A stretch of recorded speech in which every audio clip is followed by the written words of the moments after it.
December 3rd, 2014 meeting of the Lake Forest Building Review Board. I'm Charlie King, Chairman of the Building Review Board. At this time, I ask members of the board to introduce themselves, starting to my left. Fred Moyer. Robert Reda. Michael Bleck. Ted Notz. Bruce Grieve. The board is here tonight to work together with all of you, property owners, architects, neighbors, and interested citizens, to continue the long tradition that allows Lake Forest residents and businesses to work together to preserve the qualities and the unique character that make Lake Forest a special community. We recognize the personal importance of each petitioner's request. Our goal is to respect the needs and desires of property owners while balancing the interests of the community as a whole to preserve and enhance its architectural character and landscape streetscapes.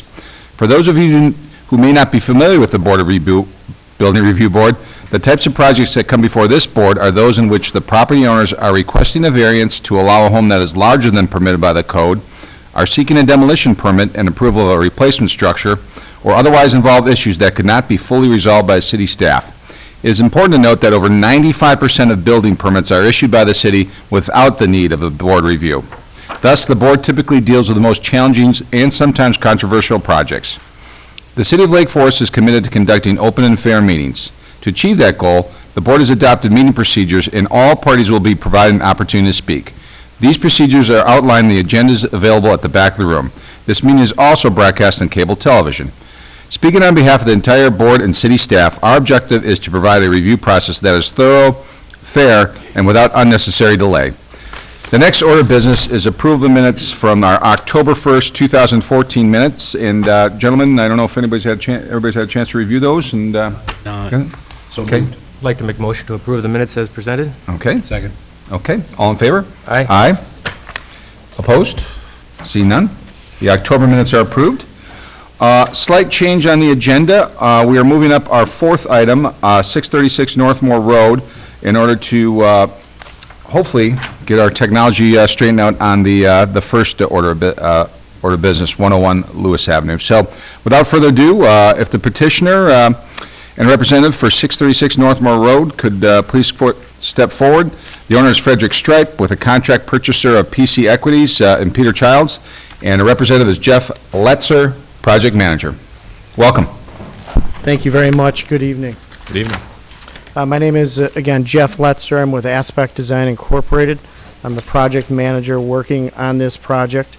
And let me first get our presentation on.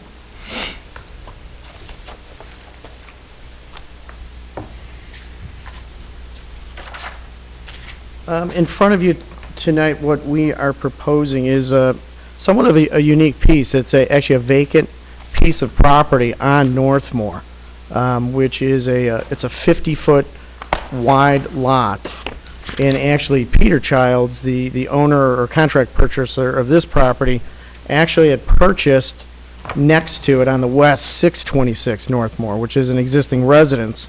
And the Stripes had bought that vacant lot years ago, I think in the mid-50s, and just kind of have always just had it and hung on to it. Initially, we were actually going to have two new homes in front of you tonight, but with further review of the existing home at 626, Peter's decided to renovate that project. So, you know, again, the bones are fairly sound there, so I think we're going to move forward and renovate that. So with this is this unique piece of vacant land in a pretty well established street on Northmoor. And what we're proposing, you know, let me just go through the existing site with you. Again, it's a vacant site. Up front there are actually a grove of there's 4 larger trees up front that are all 18-inch diameter, which we will be protecting and not touching. We did have some staff report on one of the trees, possibly in our plan. We were putting a driveway near it, and there was some concern of he wasn't sure if that one was going to make it, so we're going to have an arborist involved in that, seeing if we can definitely try to make things work to keep that tree. There are a few, unfortunately, some trees on the site that need to be removed just to have this as a buildable site. And we do have in your packet, I hope you have a landscape plan. Mm-hmm. I'll kind of scroll down to that.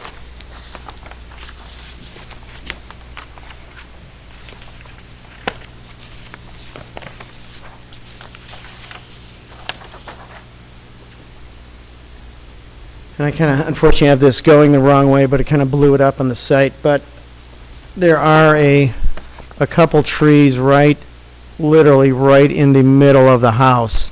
This one is a nicer tree, but that one is literally almost perfect center of the buildable area. A couple of the others are some other pines that would be in the driveway.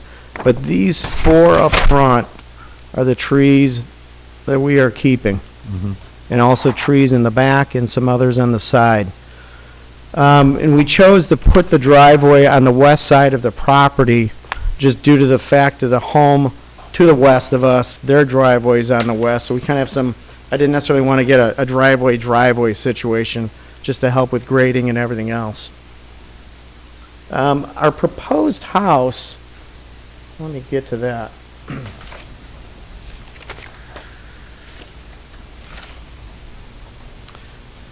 What we're looking at doing, and after reviewing the whole streetscape, is a pretty simple two-story Georgian home. Now, being a 50-foot wide piece of property, we really, realistically, only have about 30 feet to build in. We have 10-foot side yard setbacks. We have a driveway going on that west side to get to a detached garage in the back. So the house, there are, just with the siding, and there are some restrictions with the size. And as we go down the streetscape of of Northmoor. Oh, sorry. Hold on there. This is click working. Let me just click on to some of what's around us. To the west, this is off of actually Maywood on Northmoor. This picture is from Northmoor, but the front of this home is on Maywood, and it's a ranch style home. Next to us, this is 626, which is in the back of this home, there's a dormer in the back. To the east of us is a two-story colonial with it appeared to be maybe some type of front addition with a brick fireplace on it. 650 Northmoor, again, which is east of this, is more of a 1.5 story feel. Again, simple forms though, sided, brick, chimney, so forth. And again, continuing east, we get in a little larger scale, 2-story structures at 664. And I kind of did a grouping photo here. You kind of see again 674 and 686, where again this home is very kind of similar to the feel we were kind of going for, kind of a Georgian feel here. Again, this one again kind of a colonial with a hipped roof. So the style we came upon was that Georgian, and we thought it really fit well with the rest of the street, where we've got higher 2-story levels, one little smaller element, the other progressively staying 2-story. Now on the other side of Northmoor, there are some 1.5 stories and kind of Cape Cods with dormers and things, but this whole north side of Northmoor was more of a 2-story element, so that's why we stayed with this Georgian style.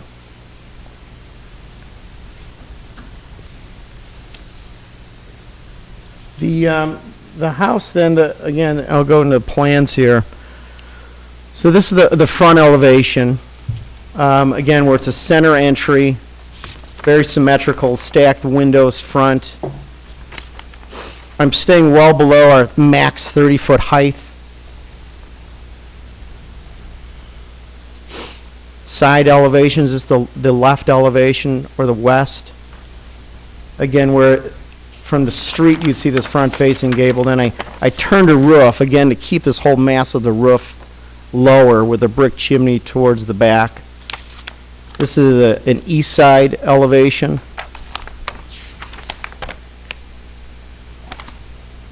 The rear elevation, again, brick chimney. And again, the same detail features of dental going around the rear of the home. Sections of how we're building, we can get into that. Floor plan, again, center entry. And again, working in a design that's current for today with open floor plans. bedrooms, bathrooms. Again, now the site, and one thing I actually want to address, the staff comments had mentioned our driveway width at like 13 feet. Actually, I think they just saw, this is the setback, or the distance we have from the property to our house is 13 feet. Our actual driveway is 9 feet wide. So it's 1 foot from the west property, 9 feet, and then there's a 3-foot space before we hit the home. I just wanted to clarify that because I think it was just something we didn't have clarified in our drawing, the actual driveway width. And again, so we have home up front, meeting the setbacks of the rest of the street. And again, detached garage towards the back.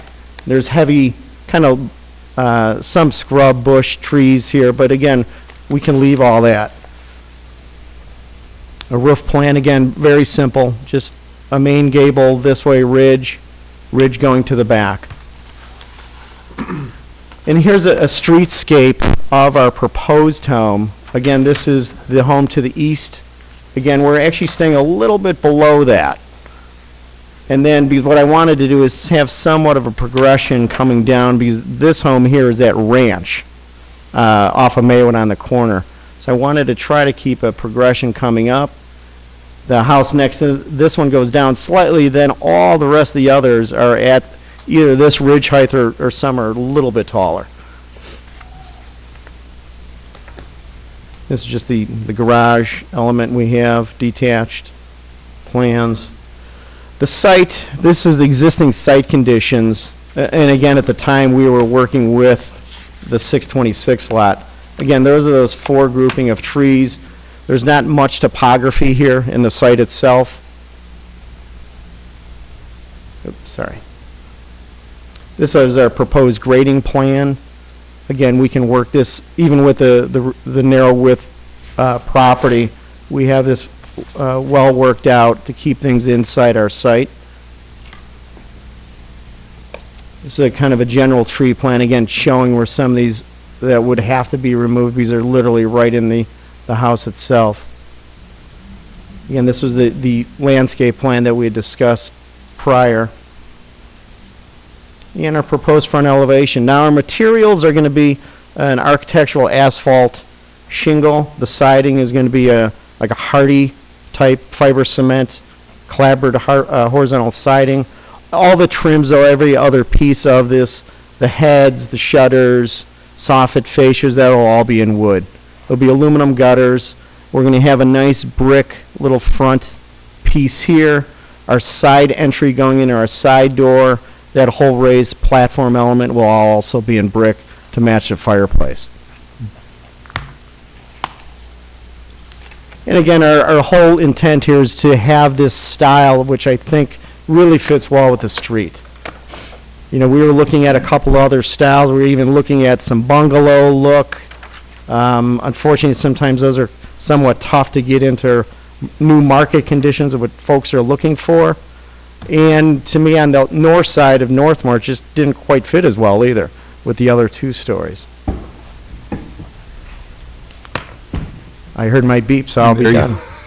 Thank you very much. Kathy, could we have the staff's report, please? Yes, thank you, Chairman King. This is a rare lot in the Northmoor neighborhood. There aren't very many vacant lots. I don't know if there are others, but there might be a couple. I really don't, staff doesn't really have many comments. This design seems to be well thought out. The Northmoor neighborhood does have, with the small lots, it's surprising the variety of styles that are located in that neighborhood.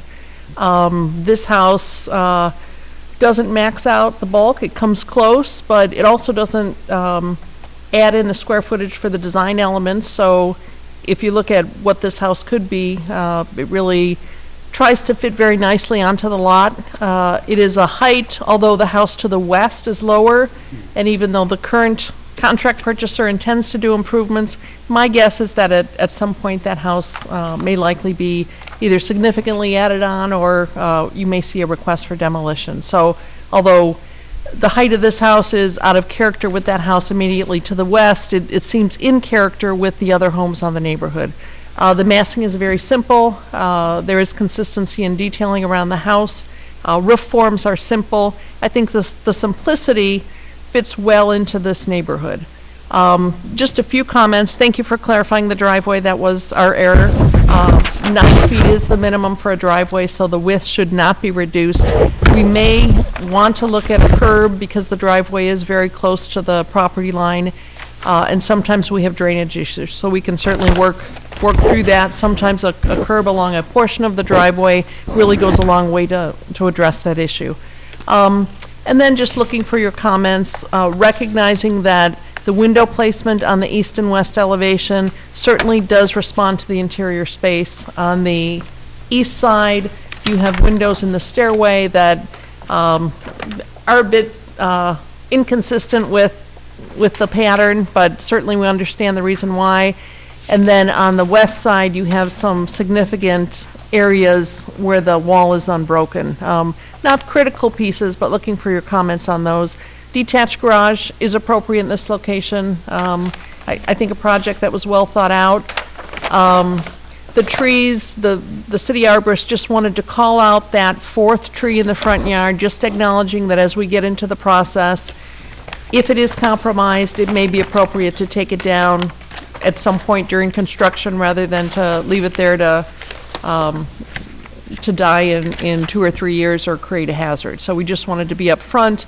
We can certainly work with the petitioner and address either replacement inches or payment in lieu of, and add some parkway trees to the streetscape. So the recommendation is to approve. You have some conditions of approval. Looking for your input on just a couple of those conditions, and obviously the condition with respect to the width of the driveway should be deleted. Thank you. Thank you very much. Now is the chance for the board to ask any questions of the petitioner and/or staff. And Bruce, you want to lead us off tonight? Sure. Well, I think Kathy addressed it, but just bring it up again. Just be interested, the thoughts that you do have on the property to the west. As you said, you're looking to preserve that property, which I think is great. But any early indications as to whether or not you think you would be changing the roof line on that at all? And it's really more just for information. Yeah, and actually, Peter is on his way. Initially, though, I think he had talked about potentially adding some dormers to the 626 home on the one on the west. Because again, the back of that house is a complete shed dormer. So I mean, there's little right. Side strips coming down of the roof, but it's all a shed in the back. So I think he was considering maybe doing some dormers in the front. I'm not sure if he wanted to, literally raise up that roof or not, but something I think to that front elevation might come. Okay. Here's the map. As it relates to clarification questions, I think it's very straightforward. I'm clear, so no other questions. I'll save comments. Ted, any questions? I do. A couple, first with regard to window alignment on the, let me back up. It's a very attractive design. Oh, thank you. A couple things that jumped out at me are the window alignments on the east and west facades. Looking at your floor plan, there might be an opportunity in the living room, if you eliminated a built-in, that you might be able to align the first and second floor windows that are more to the middle. And I just asked that that'd be something maybe you consider to help accomplish that. And then on the east elevation with the stairs, I understand you're trying to place that window at the landing. Right. But if perhaps you moved it up so it was aligned with all the second floor windows, you're still getting a lot of light in on the second floor hallway. It won't be right at the landing, but it will also help give the appearance of that, the symmetry and the alignment of all the windows that ribbon being at the aligned. second floor. Because we were kind of wrestling going back with even that window where we have it and then a window above, but that just looked so non-traditional to this style. I didn't want to necessarily do that, but I think I like, maybe that idea, just bringing that up so it matches up top. Yeah, and I'm putting that forward just to consider it, take a look at how that works out. The only other thing I wanted to ask about is, I thought it was unusual on the second floor in the front that you've oriented the closet so that you have a closet wall that cuts short of the window. And one of the things that an idea that I had on something that might help, you don't have you have lack of privacy issues in so much as there's effectively a shared closet. Right. And that maybe you might want to think about if you reoriented the closet the other direction and enter it from the side, that might, you follow what I'm saying? Instead of having that partition go north and south, have Right. the closet divided on an east-west Oh, yeah, fashion. east-west, yes, yes. And that way the window is in one closet, you put the shelf Right, and and rod then on it's in. on the wall. And actually, I think we even played around with that a little bit. I mean, this gives a little bit more hanging space, but I definitely see your point there. I mean, it's definitely, a little non-traditional Right, again, closet setup. I'm not and telling work you to better do in it, the just room. throwing an idea that No, I if you appreciate haven't that. already thought about it, to think about it. I have nothing else. Okay. Mike? Just a couple quick questions on the garage materials. I imagine they're consistent with what you're doing with the house? Oh, of the detached, yes. Yeah, It'd be okay. the cedar trims, the hardy board type, horizontal clapboard, yes. Yep. Okay, good. And then one other thing, on the drainage, these infill lots are always sort of sensitive with drainage, and it's all going to the northeast. Is there anything that you're doing to mitigate the runoff to the neighbor to the northeast? All Or I is there can anything kind of you can defer do to to on that is, Mitigate it? we are working with Speece Engineering on this, that he had put together the grading plan, and you're just saying to that northeast going to the back? Yeah. I mean, is there a storm sewer that you could tie into, or are you considering that, or? I'm not sure. I could definitely, we would obviously look into that as we move forward with permit with Okay. the final engineering. I have nothing further. Bob? They covered everything I was going to cover. You guys are great. I have nothing. Okay. Fred? Just, the question I'm going to ask may have already been covered. I'm not sure because I was studying the plan, but on the second floor, the closet that is between the two bedrooms at the front of the house, that may have been spoken to by Commissioner Notz. I think it might have been, but in talking about the north-south wall. My question is, what was intended, other than having a window uninterrupted by storage?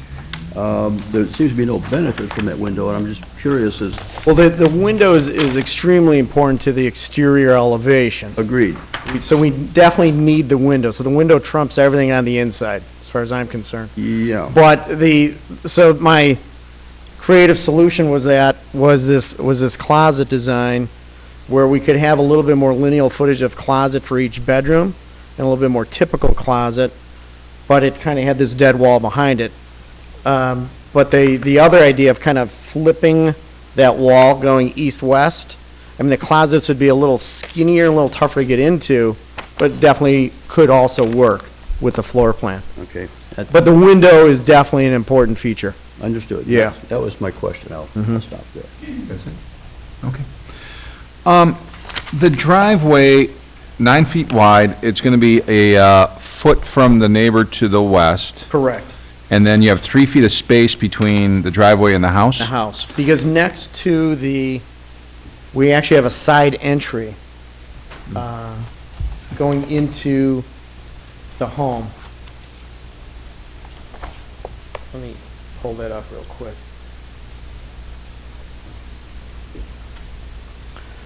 Okay, right here at this point, this is our side entry into the house. So the driveway shoots past it.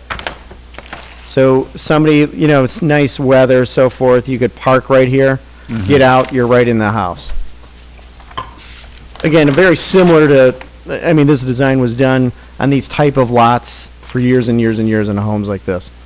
Instead of having something necessarily in the back, which eats up a lot of valuable kind of floor space here. So the mudroom coming in the house is in that centerpiece. So there would be a green space along the house. Yeah, that was my next question. There'll be plantings then in that 3-foot buffer there? Yeah, let me go to.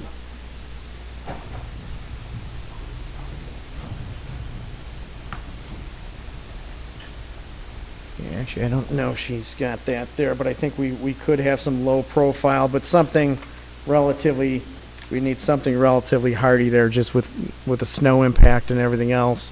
And just, I'm sure, bike traffic and soccer balls and everything else flying in that area. I'm concerned with drainage and obviously with that driveway being right up next to the property line there. Would you be willing to consider a curb of some sort if it's recommended down the road by the city? Oh, yeah, I think, Okay. again, we need to definitely keep working through the engineering process. The engineering we have in here was obviously a draft to get to this point, and then we'll continue working on that. Because also, too, originally, again, Peter, we were discussing about doing a whole new home on that other lot. So we had a little bit more opportunity to maybe regrade and look at things.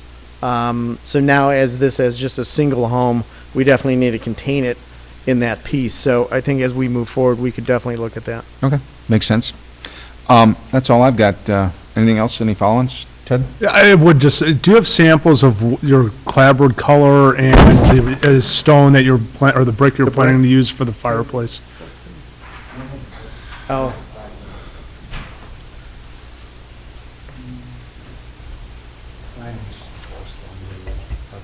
And the brick color? Like the yellowish? Okay. I'm sorry, which of the colors? Earth, okay. And then the trim would be a stark white or the same color?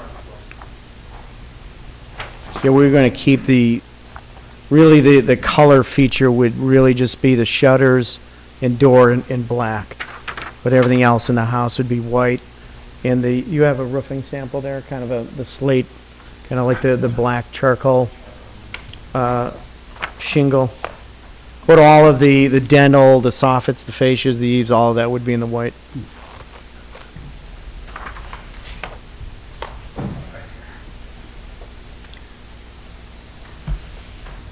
What's the name of that one? Did you say the name? Oh, is it Weatherwood, or are you gonna, no, I think you were gonna stay more black, weren't you? More black. Yeah. Yeah. All right, any other questions? No? Okay. Now's a chance for anyone from the public to come up that would wish to testify. Sir, please come on up, use your microphone, please.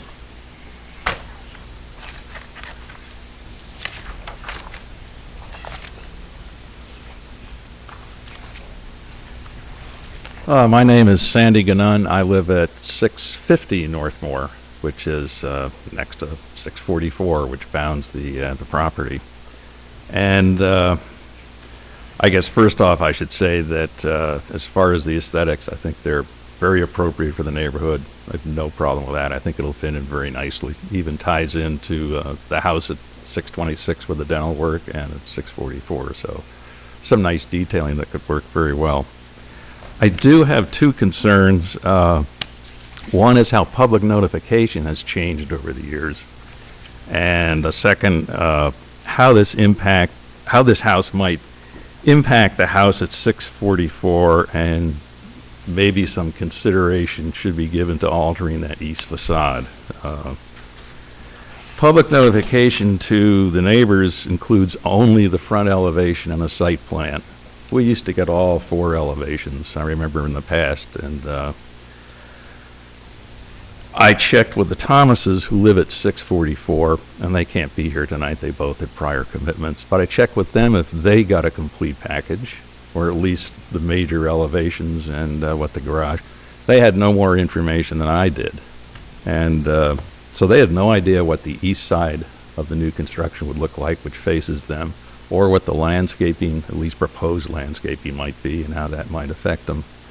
And that's something that we should go back to, providing at least to the properties on all four sides of new construction, full elevations. I mean, that just seems a bare minimum.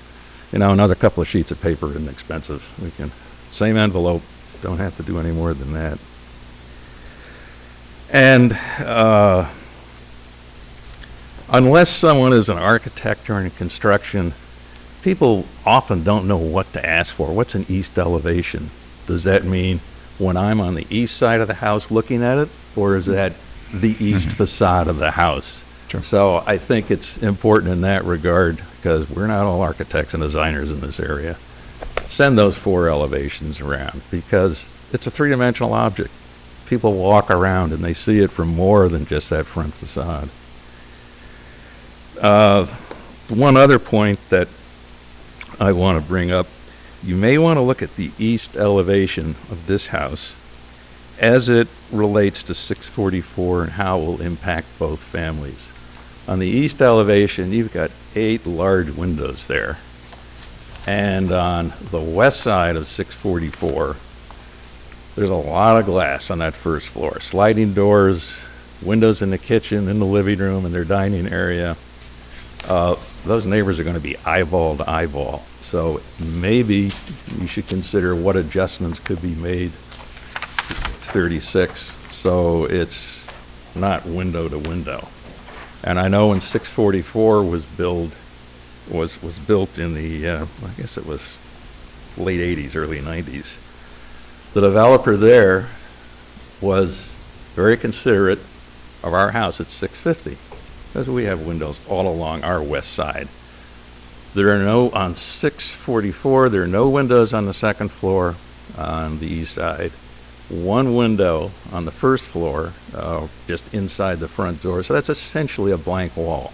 And the only thing that separates those 2 houses is a driveway, because setbacks were not the same as they are when our house was built in the 1930s. So we're not staring eyeball to eyeball as we go in bedrooms or living rooms. And, that's good for both families.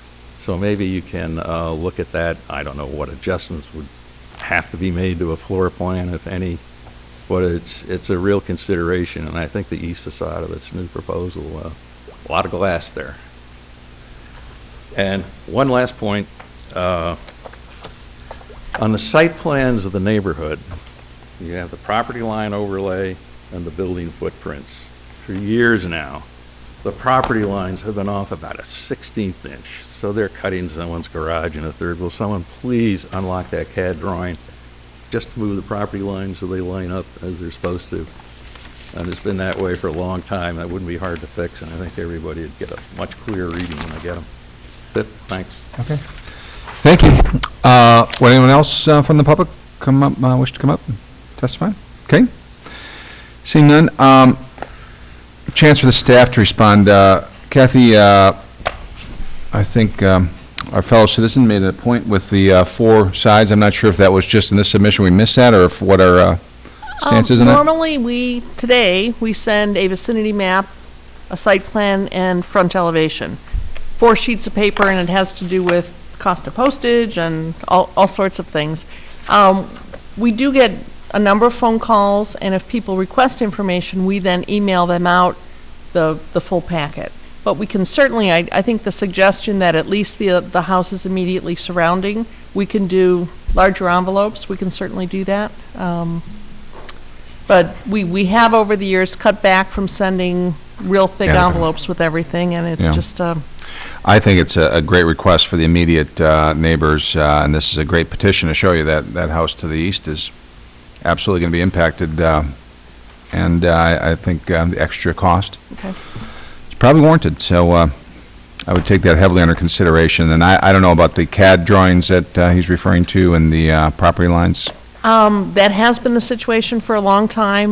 We do get our information from the county, so I will certainly pass it along to staff who knows that kind of stuff, because it's not me. But we will certainly share that concern. Great. And then I can speak just briefly to the east elevation. This house is set back about 11 feet. It does allow some room for planting, some softening. Certainly, natural light in a house is important. The symmetry of the windows is important, and this is a tight neighborhood. You do have many houses that are close to each other, and so I think that's something the board has to balance, the appropriateness of the windows for the architectural style, natural light, appropriate placement, versus trying to wall something off from neighbors. So I'm interested in your comments. Thank you. Great, thanks. petitioner has a chance to rebut, I guess, on the facade more than anything else, if you Yeah, could. no, thank you. And thank you for your comments, sir. Definitely the looking at the east side elevation, we do, again, the original design intent was to keep consistent window heights along the first floor, which I think he's bringing up of just the size of those on that east side, especially in the family room. I mean, they could be reduced, the height of them. I think that's something I guess we could discuss from a kind of a floor plan setup, and there are basic codes we have to meet for light and ventilation and so forth for the room, so we need to keep things per the code that way. But we could definitely look at reducing some of those heights, because on that east side, I think no matter what we do, I think we have a good opportunity to clean some of those up. I like the idea of moving that stair landing window up and maybe taking the 3 larger windows on the first floor on that east and maybe bringing those up, a foot and a half, potentially in the height. Because right now they are tall windows, they're 6-foot tall windows. We could bring those to maybe a 5-foot tall or even a 4.5 foot. And still have the nice double hung, still have the shutters, still have all the detail. So, I think there's some room we could do something there. And even going back to some of your comments on even the west elevation, there, we've got some opportunity, even to add a window in a kitchen to line up with the window up above, where that side door going in the mudroom is. I do, again, it's a closet, but we could definitely add a window in there, and I think it will address some of the concerns staff had too on that elevation. So we're definitely willing to work with that, and if we can work with that on staff or something, but I think we're definitely willing to work with the windows. Great, thank you very much. Okay, any final questions from the board before we go into our internal discussion? Okay, great. All right, time to discuss amongst the board members. Fred, you want to kick us off on your thoughts on this, on the project? Well, my initial reaction reviewing the packet was was about the windows, and I just would say that my initial reaction, which was towards a little bit to the negative side in terms of the somewhat random appearing pattern, understanding there are reasons in the floor plan why they are where they were, but from a compositional point of view, the wall of east and west have some somewhat unrelated locations of the window. But I have to say that having spent some more time with it, I'm starting to like that from the reason that it has almost the appearance of an older house, a house that may have been there a long time, that may have developed over a number of years and therefore has some idiosyncrasies. And I think that's actually kind of a fresher result than if it was all carefully studied and geometric and everything aligning with everything. So I'm in support of what you have, subject to the staff report recommendations and your own comments about window adjustments. Thank you. Bob? Yeah, I think it complies with all the standards, so I'm in favor of it. And additionally, with what we just spoke about with the curb being included, with the moving that stairway window up, potentially even just making it a little smaller, maybe making the lower windows a little bit smaller, and then adding a window on the west side, and that pulls it all together. Okay, Michael? It's a nice project. I think it'll fit nicely into the neighborhood, and I can support it. Okay, all right. Ted? While I certainly recognize your neighbor's concerns over the amount of light and windows, I honestly find the size of the windows you have on the first floor very attractive.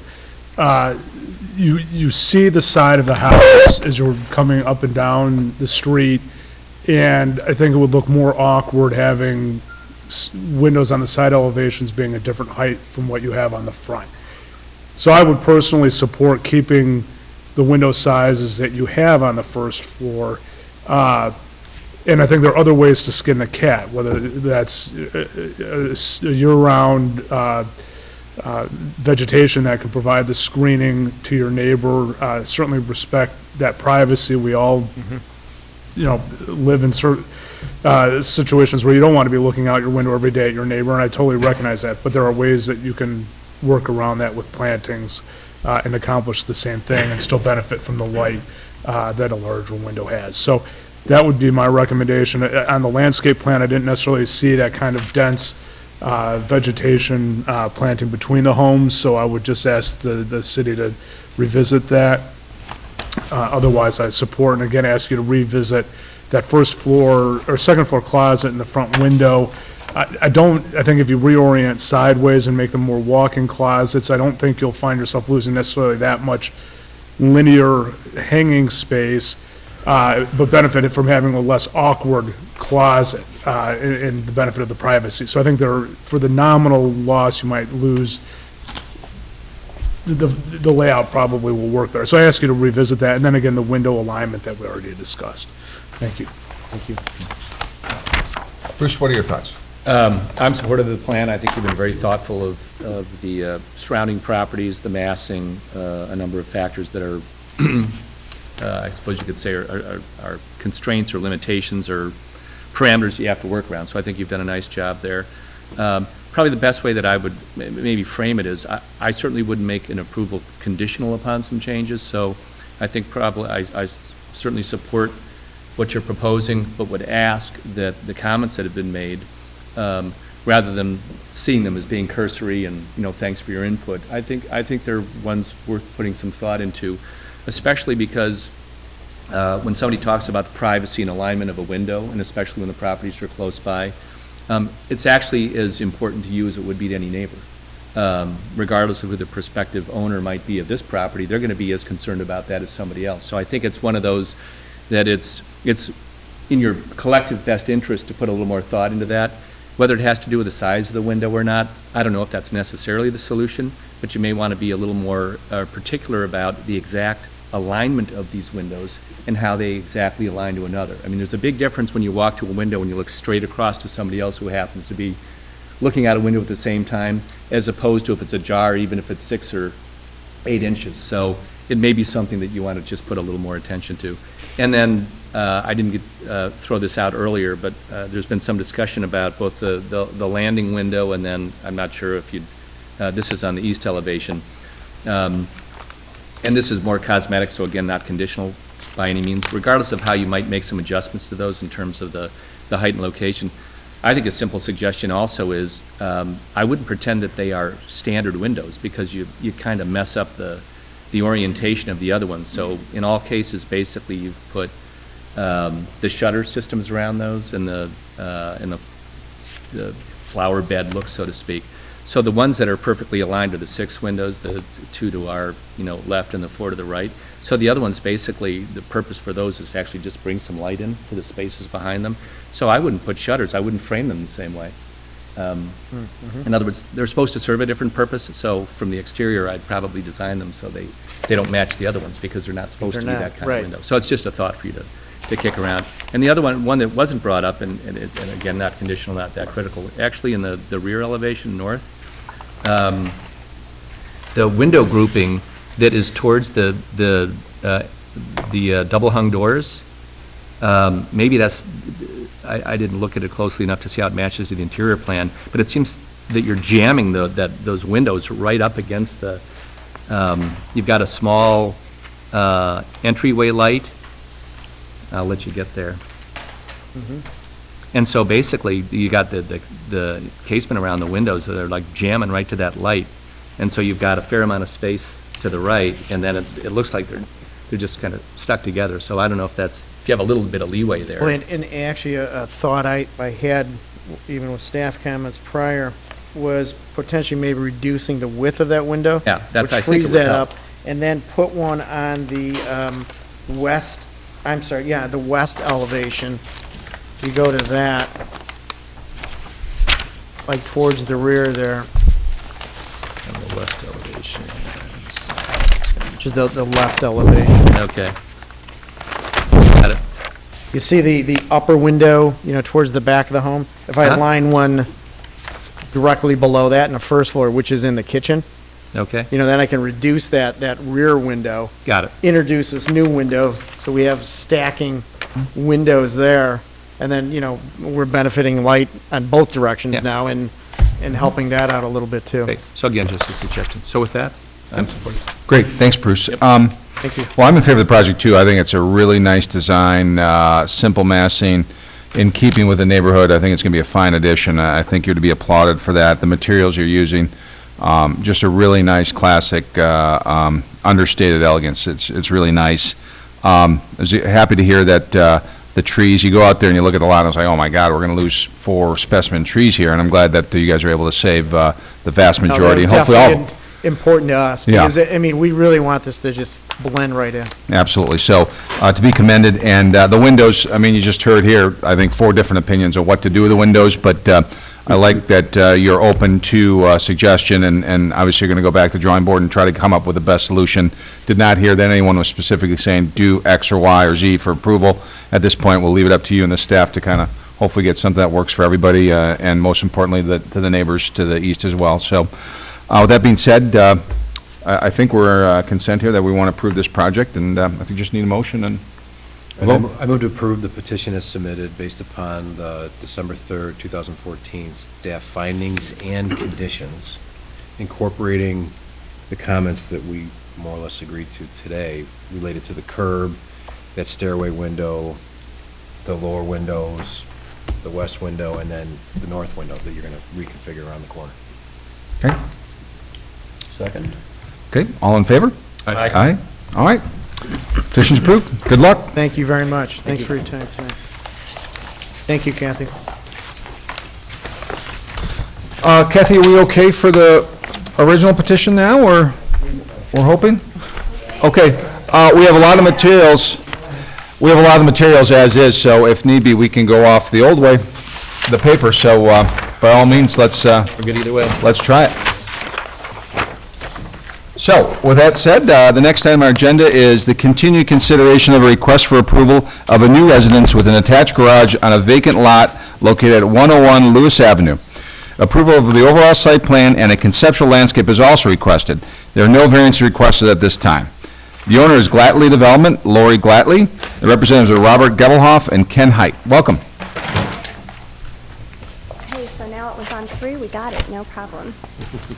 Well, thanks for having us back. We have tried to take into consideration the points that were made by the staff as well as all of you as board members, and I'd just like to quickly address the summary points and then any questions you have. Ken will answer like last time if that's all right with everyone. The biggest thing that we ran across last time with everyone was the massing of the house, and it understandably, again, because of the lot being so long and narrow and dictating the size of the house. So we really worked to try to go back and fix that.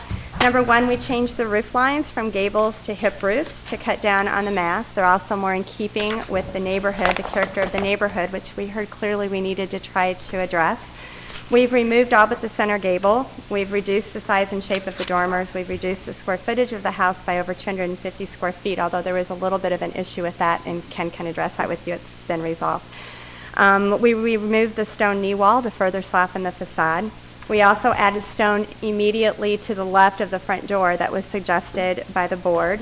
We didn't see that as making a significant difference in minimizing the verticality of the house, which was, I think, the original intent, so we might like to keep that open for further review.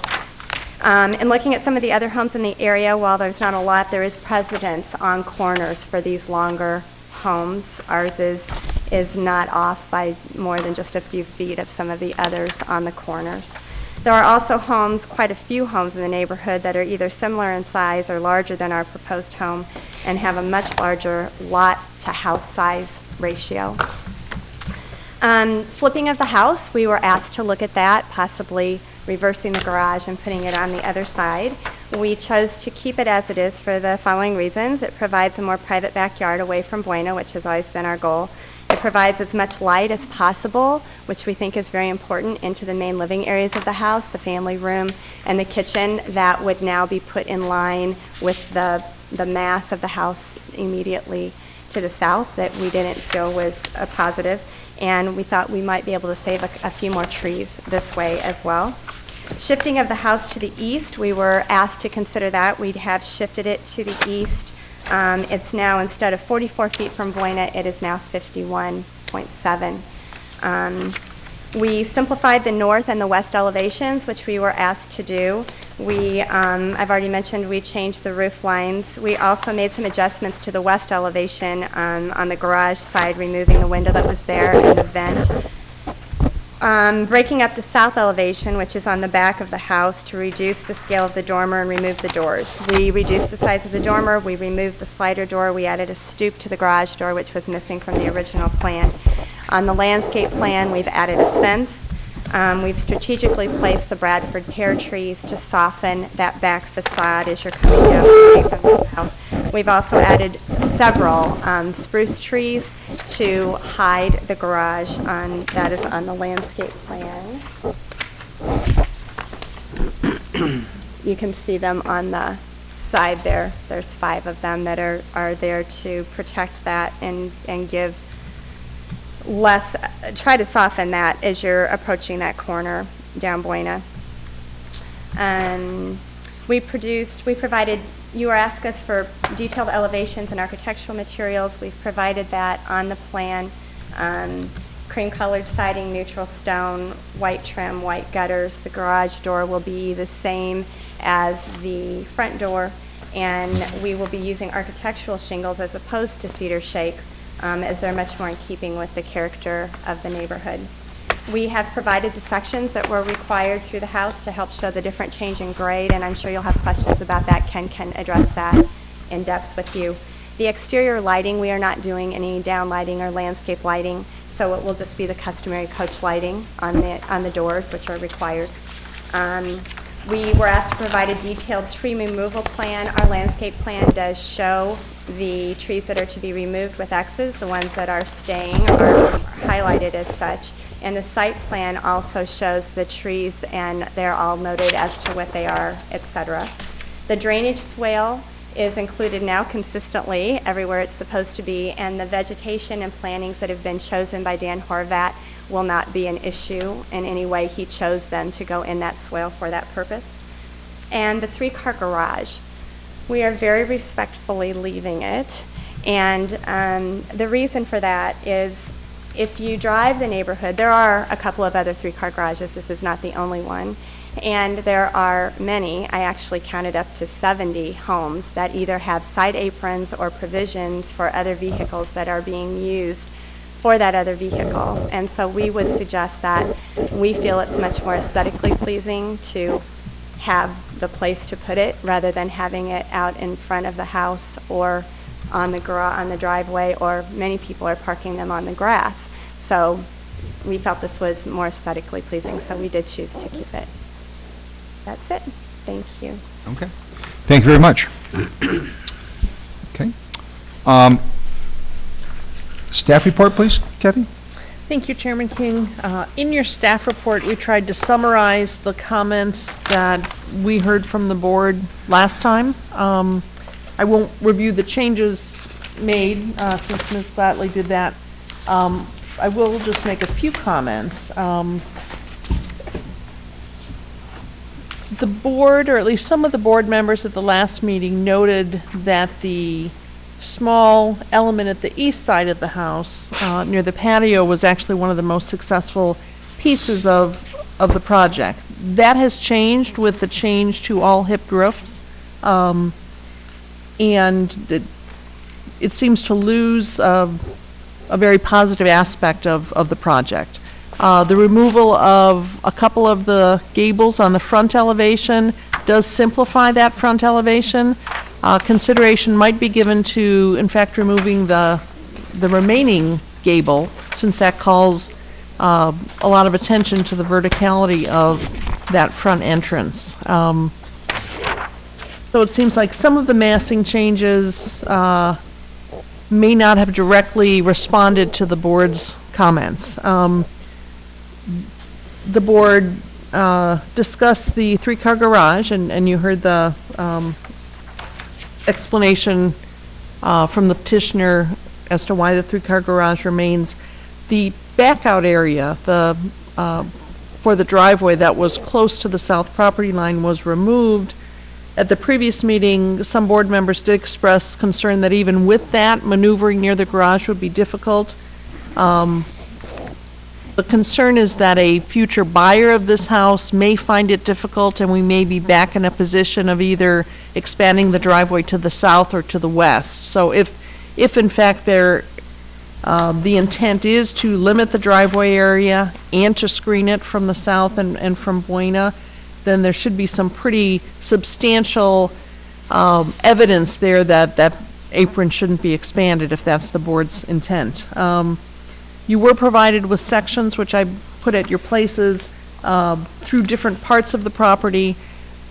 On the south side of the house, that swale does span most of that area. So from the staff perspective, it seems like locating a fence along that south property line is a good approach to provide some privacy, because you have the relationship of the back of a house and some very private areas, which are very open to the front and the driveway of another house. So a fence seems to be the appropriate location, because there won't be much vegetation that can exist in that area. Bradford pears are a good solution. They will provide some high screening, but they wouldn't provide screening at the base. There was a question about a tree that's located at the southeast edge of this property, a large oak tree that's on the property line. We did have the city arborist go back to the site. He's been there a number of times and look at that tree. It does appear, again, to be on the property line, not clearly on one property or the other. It appears to have some, it's not in failing condition, but it seems to have some areas of concern. So as this project moves forward, it will be important to keep an eye on that tree, and if any of this construction does further weaken that tree, removal of that as part of this project would be appropriate, just so it doesn't, it appears to be leaning toward the neighboring house, and we want to be careful that we don't weaken that and cause a problem in the short term or longer term.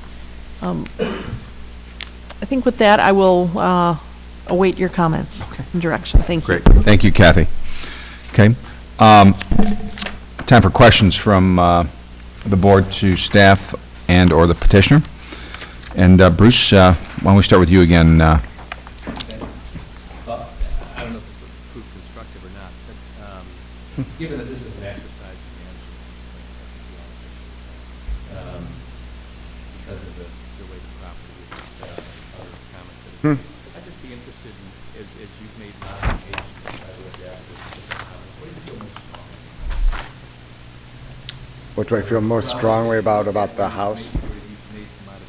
From the original petition, and as you've made changes, what part of this were the I think the hips, in your mind were the boards talk about the massing of the house by hipping the roof, by putting those as hips.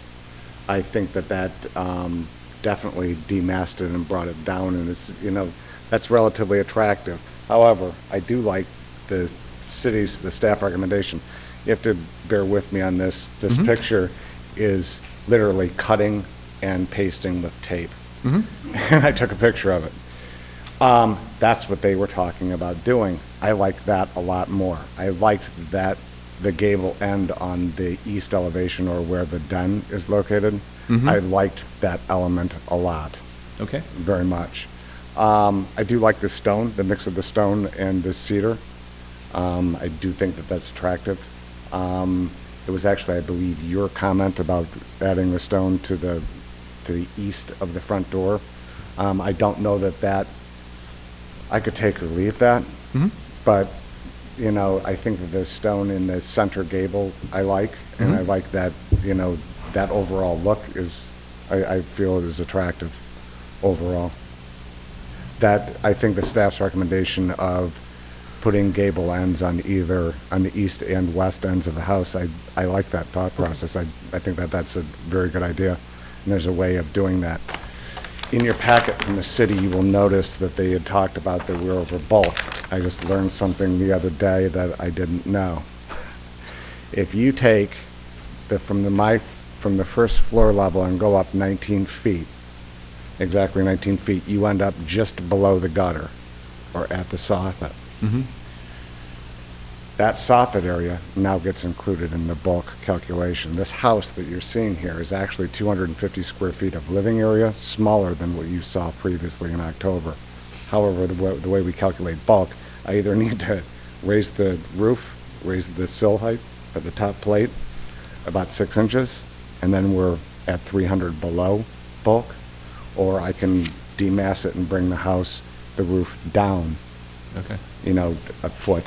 But by bringing it down a foot, my crown and the pediments above the windows all kind of run into each other. So at that point, we would be meeting the bulk, or we would be below bulk. The reason we're above bulk right now is because we're including soffit area or non-livable area in that calculation. That's just something I knew. It's a technicality that we didn't really recognize at the point. Okay. And another question, and forgive me if I didn't hear it. That's fine. What the fencing along the south side if I that was can brought get up, to is that. that something that you are supportive of, or? Yes, most Okay. definitely. No, I'm 100% in Okay. support of that. Fences make good neighbors too. So, I mean, and that's one of those also the reasons that if we flip the house, that patio, somebody had brought up flipping the house before, that patio where it's located now would be pretty much in their driveway, in the neighbor to the south's driveway. And that's not, would not be a great situation for all involved. Okay. And then my last question is, if you wanted to shift the entire structure, how it's positioned on the property, would you prefer to actually move it west? Yes. Okay. But I would like to move it west, but the staff's recommendation and that thought process, the 7 feet, the 7.5, 8 feet, whatever it is, that we have shifted it to the east. I think I don't think that that's hurting the project by any stretch. Okay. But any more, if we keep moving it east, all of a sudden you start really removing rear yard space. Right. Or. That's fine. Okay, so you answered my questions. All right, Ted? When you opened up your presentation, I think your very first slide was your original elevation. That was the old front elevation, correct? Yeah. I mean, honestly, I kind of like the knee wall look. I'd ask my colleagues to comment on it again. Where I'm really wrestling with this is just, again, the mass of this house. You've got a 3-car garage, you've got the study, and a large, massive fireplace on the east side of the house. Is there anything else you've considered to help bring that down? I can't bring it down anymore. We're showing you a 5/12 pitch. If I bring it down to a 4/12 pitch, that's going to be relatively, and we're getting it. I'm actually not talking about the roof. I'm just talking about the footprint of this house. The footprint of the house, bringing it down even smaller, then we would start eliminating bedrooms, bathrooms, that den area, or the east element that we all seem to like. That east element provides privacy to a patio beyond it. Gives normal privacy to that area. The house is long. We all know that. The site kind of dictates that it's going to be we're going to have a long house. We are not out of, typical corner houses in the neighborhood are running, 80, 90 feet long. We're right there. So I don't know, to shorten the house, I can't do that, and to make it lower, I can't do that either. I don't know. I mean, we're up against it. This is where we are. How critical is the fireplace to the study? I mean, just yet one more massive element on your facade.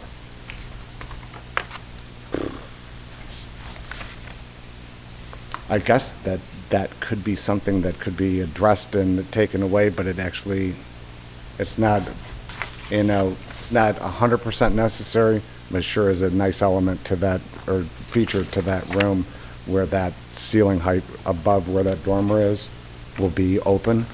It's a nice feature on the interior of that room to have that fireplace there.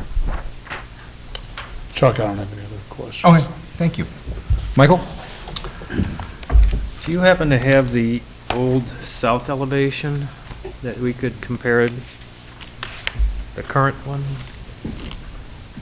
New north, staff recommendation, old rear, that's the south. Yep, there's an old one.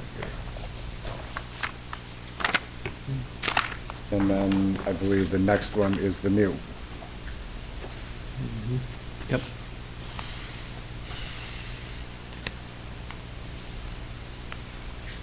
And the window placement. You guys had on- asked about, oops, I'm sorry. Go ahead. Just to maybe explain the window placement, I'm sure there's a reason for it, but it doesn't seem to be any sort of rhythm to it. On the south side, we're trying to put, there's a little kind of locker area or per se to the left as we're facing this, which would be to the west on the first floor. That is a kind of like a entry locker area there. The window to the right is above the kitchen sink. The next window would be in the eating area of the kitchen. And the 3 windows to the right would be for the, in the family room. Above that, to the left, that's a light and ventilation issue than the dormer. That's for an egress issue for that room above the garage. Light ventilation and egress. And the next one is a bedroom. The next one in the center of the gable is a bedroom. And the 2 on the other side are in the master bedroom. The dormer above the garage appears to be smaller on the one you have up there than what we have in our packet. Couldn't be. I took this right out of what we gave you.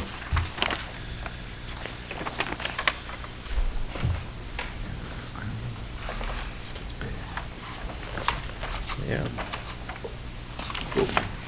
Is this one that's on the screen, is that the correct one? Yes, that's the same one that was in the package. I'm like 99% sure. That was one of the study ones. This is the partial hip. Oh, I apologize. Can you put Yeah, that they're there? different. Do you know how this works? The one that you had in your packet, I was just told is correct. That's wrong. Yeah, Oh, it's so- bigger. so- Copy so- that. I apologize. It's my fault. This one's correct. That one's correct. I apologize, Jess. Okay. I don't know how I got this one, but I did. I don't have anything further at this time. Okay, great. Bob? The bulk issue is a little confusing to me. Mr. Yank, Here, I can show you. I can point to it. Let me get to this. Okay. At 19 feet, I am at that gutter line right there, if my hand was steadier. I'm right at the soffit, or the fascia, okay, right below the gutter, okay, at 19 feet. At that exact point, 19 feet from the first floor, that's where they calculate the bulk square footage, as opposed to the actual square footage that's associated, like, if I was down, if I'm 8 inches below that or 6 inches below that 19-foot point, or at 18 and a half feet, I'm 300 square feet smaller. The actual floor area of the house that you walk in is 300 square feet below what the bulk calculation is, because they've included the soffit all the way around all 4 sides. And I can And explain that's just code. It's just, it's our mistake. that the building scale ordinance was created not to reflect floor area or usable living space, but was really a method, and it's not a perfect science, but it was the method developed to reflect the appearance of mass of the house. So that's why different roof forms or different floor-to-ceiling heights do change the overall square footage, and it's not based on livable square footage. So oh, no, I'm glad you brought it So up. by lowering the roof or raising, that sill up, we would be at or below actual bulk calculation. Well, I've got to commend you for attacking this the way you have. It's been a Well, yeah, I'm with you. The east elevation, where you had the more, I don't know the architectural term, but it's a rounded dormer. What's the technical term than having kind of a barrel. a barrel dormer? Yeah. I tend to prefer that. Okay, but that's just a personal thing. so do I. But when I'm looking at your older drawings compared to the newer drawings, Okay, what I'm seeing is that the right side, which would in essence be in the west side, which is the garage, correct. you've got a lot of mass in that garage, in essence for a fifth bedroom on that second floor. And you've got the two dormer-style windows that are relatively large, More, yeah, traditional. contributing to that mass. And it Actually, seems, I apologize, but the thought process with putting those two up there was to demass that roof. If I took those dormers out altogether, you would have a lot more roof area that you would be looking at. That's why looking at this in a, in a single plane as opposed to like three-dimensional, that breaks that up. There are numerous instances throughout the city that you would see that kind of double dormer over that garage area. okay, well, the point I'm trying to make is because we're so concerned about the mass itself. Okay. And you're stuck with a lot, you're gonna have a building. If I take off, go back to when you had the quote. I just wanted to show the new one, that it's not two, it's only one. There you go. Let me address this one for a second. If you took your main building and you got the east wing, let's just call it, Okay. which is, I guess, the den or study or Yep, library, yep. whatever you want to call it. And then you have the west wing, which is, in essence, a garage with a big, really large attic on top of it. Mm-hmm. So let's just look at the middle structure. When I view the middle structure, without the east or the west wings, Oops, sorry. no, just leave it where you're at. This is the old one. I understand. Okay. But I'm just saying that when I view this, I can go through the criteria, and literally I could say, okay, that meets standard 1, 2, 3, 4, 5. But you guys are adding the garage and the study. I think the study is a nice element with the barrel dormer. I think it looks great. And I think that would fit the 5 standards as well. But now we add on this garage, this 3-car garage, which for me throws the whole project out of the standards. So my question to you is there any way that you could come up with that you'd be able to lower the garage roof? You would lose a little bit of that attic space up there, but that would demask the west side of the house tremendously. We can. I mean, and there's a way of doing that by, we could step the ceiling and lower, it would be a step-down room, and lower the roof. I'm not the architect. But it's my understanding we probably could bring that down, that gable end on that end, as the staff has talked about. We could bring that gable end, lower that. But I think the design elements associated with those dormers, we could shrink them in size, but, we could still fit them in there to make it more in that traditional sense. By just making that roof, I think that you would end up with a look that's not what you're trying to accomplish. You understand? Well, my thought on this is if you could match the east end to the west end, and even if you put a single barrel window on the west end, it would balance the whole place out. If I lowered that, there would be that room on the left, of that area above that den. Above the garage? Oh, no, I'm not talking about that. No. Okay. But I'm telling you that that's unusable space. Oh, I understand that. If I put that at 9, if I put a ceiling in there at 9 feet, it's only 3 feet high. Do you understand? Relatively.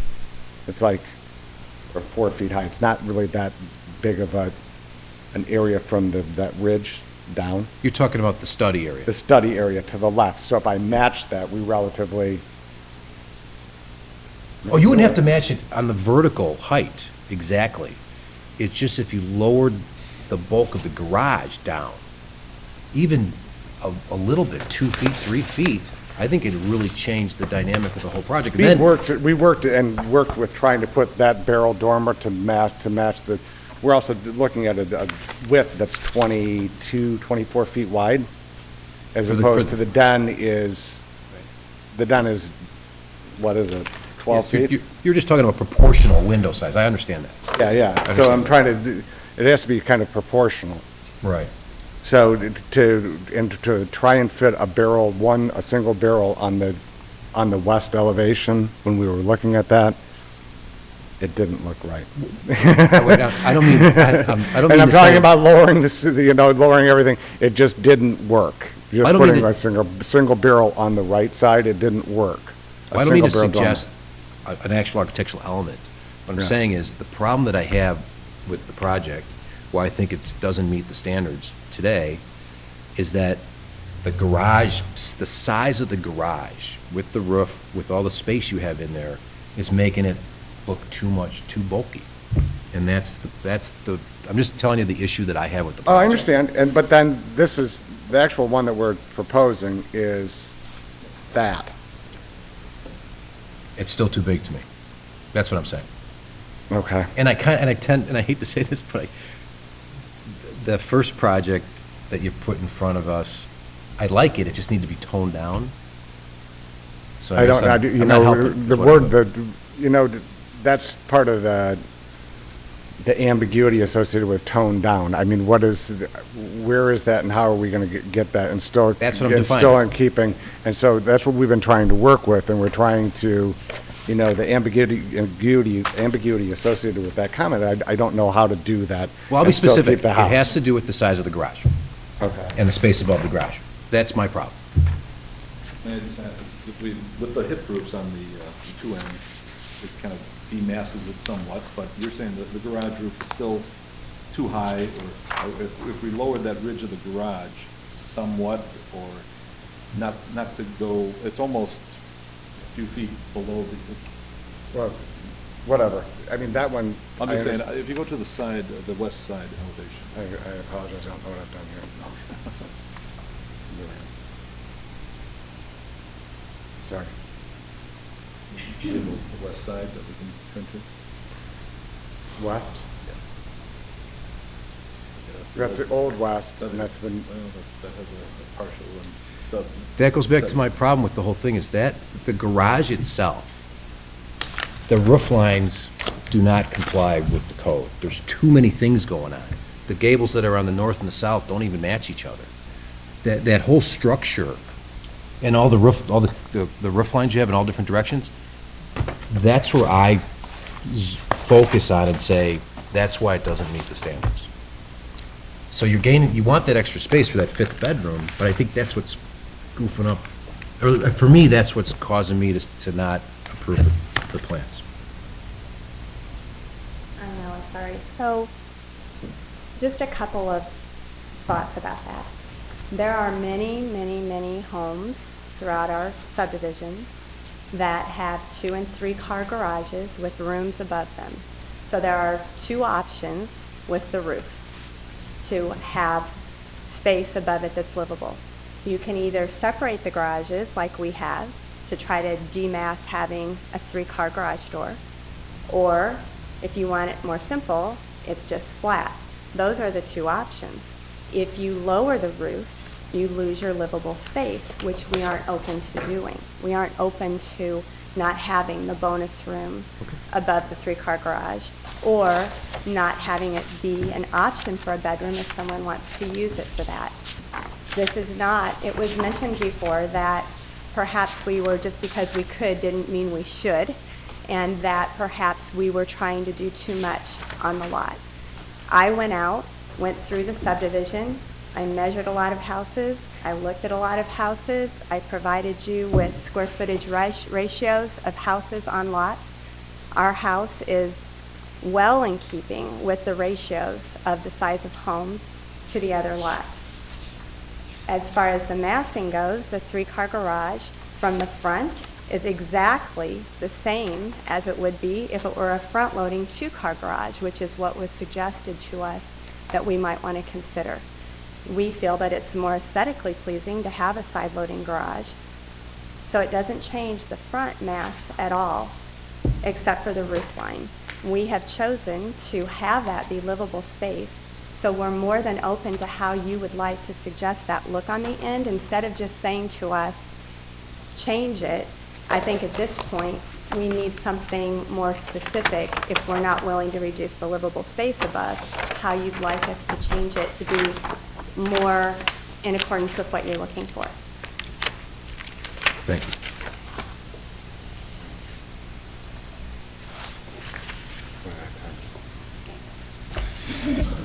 Fred, any questions? Yes. Could you go back to the new west elevation that you just had up before you went, there you go.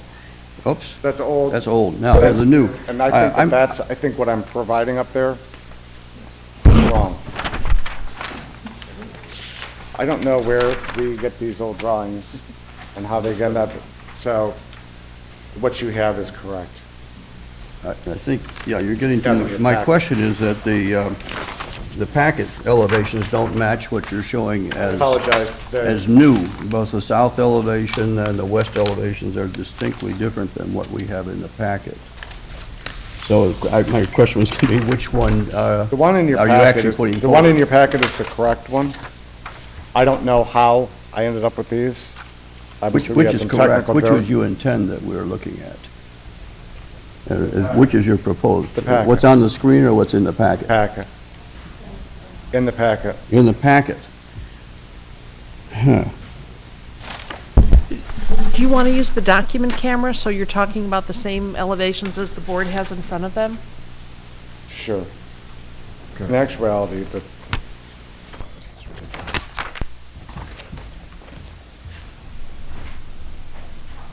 I don't know if I can show this to you.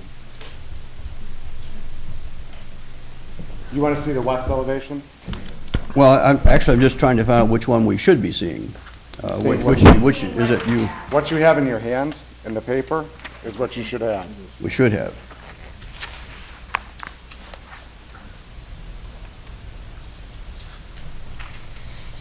This is what you have in your packet. So these I apologize modified, for what was on the chamfered gables are not in the picture that you had on the screen a moment I ago. apologize, yes, that's correct. What's here Okay. is correct. What you have in your packet is correct. What I was showing you on the screen was not. That, what I'm showing you now is what's in your packet, and is Okay. correct. Now, at least my next, there's been some commentary about the dormers. In either case, by the way, the dormer is the same on the, above the garage, on the south side of the house. And in elevation, that is the south elevation, it doesn't appear, it appears imposing, but it really gets imposing when you look at the west elevation and see how much mass is in that dormer. I'm actually more concerned about what that dormer is doing for the bulk that has already been commented upon than the attic, as it were, without it. Realizing that you're trying to get a bedroom to be up there, so that dormer is important for you to make that. Room that I put up there has to meet egress. Yeah. That's just, anything that I put up there has to meet egress. So that dormer is specifically designed so that it Correct. meets egress. Yeah, actually, I'm not questioning that you have a dormer or not, it's how large this dormer is, and the question would be whether you might be open to exploring a different way of achieving it that is less imposing.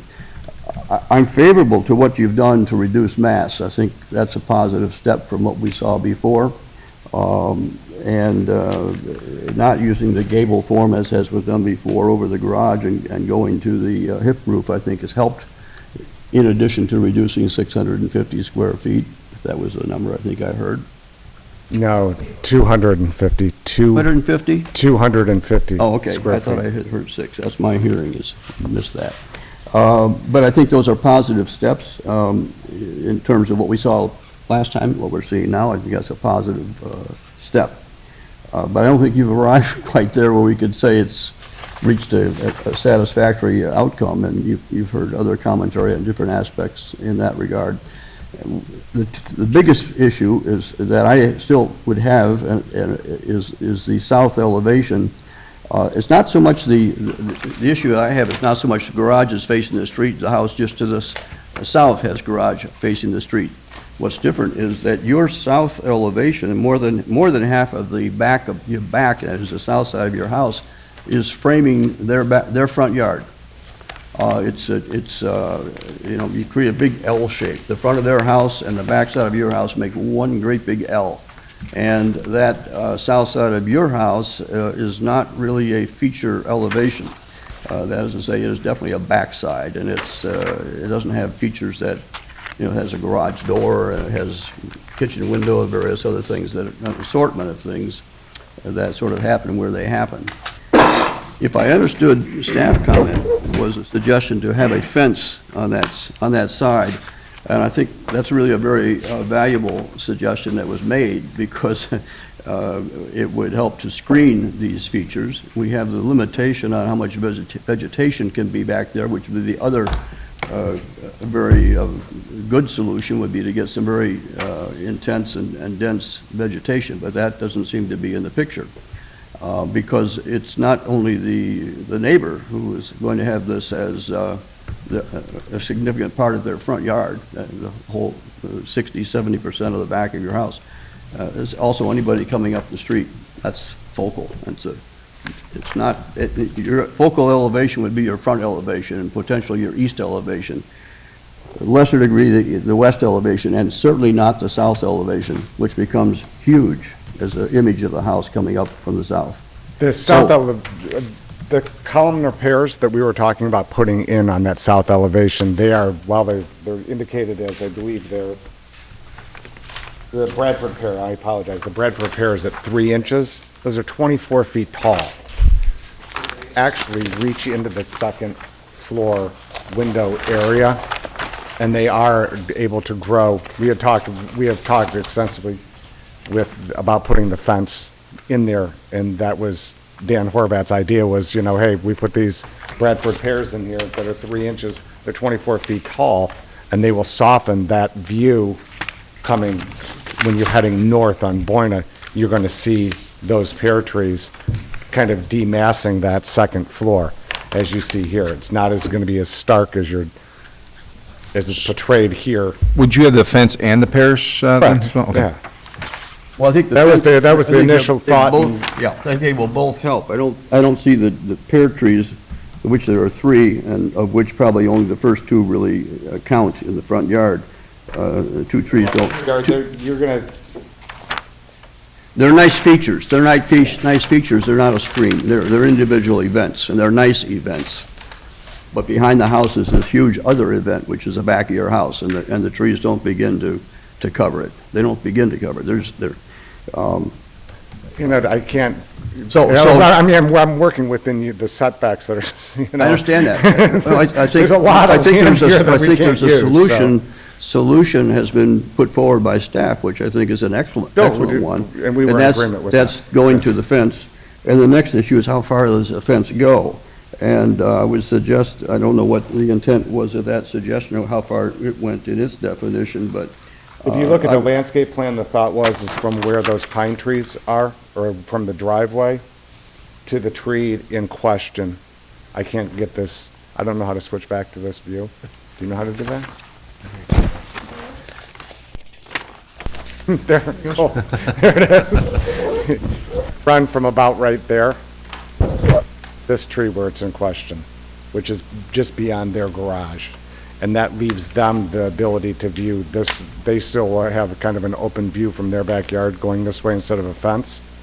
It's in respect of the neighbor, that they would get that view going this way. So the fence would run from here, which is like kind of at the end of their garage, to there. I'm sorry, I'm trying, are you taking the fence clear out to the outer edge of the driveway? Right about there, yes, relatively. That was the thought process. That's our thought. I'm open to any of them. I mean, at the minimum, it would be there. I was about to suggest to you that it stayed about 10 feet or 15 feet to the east of the west face of your house. In other words, let the garage turn the corner.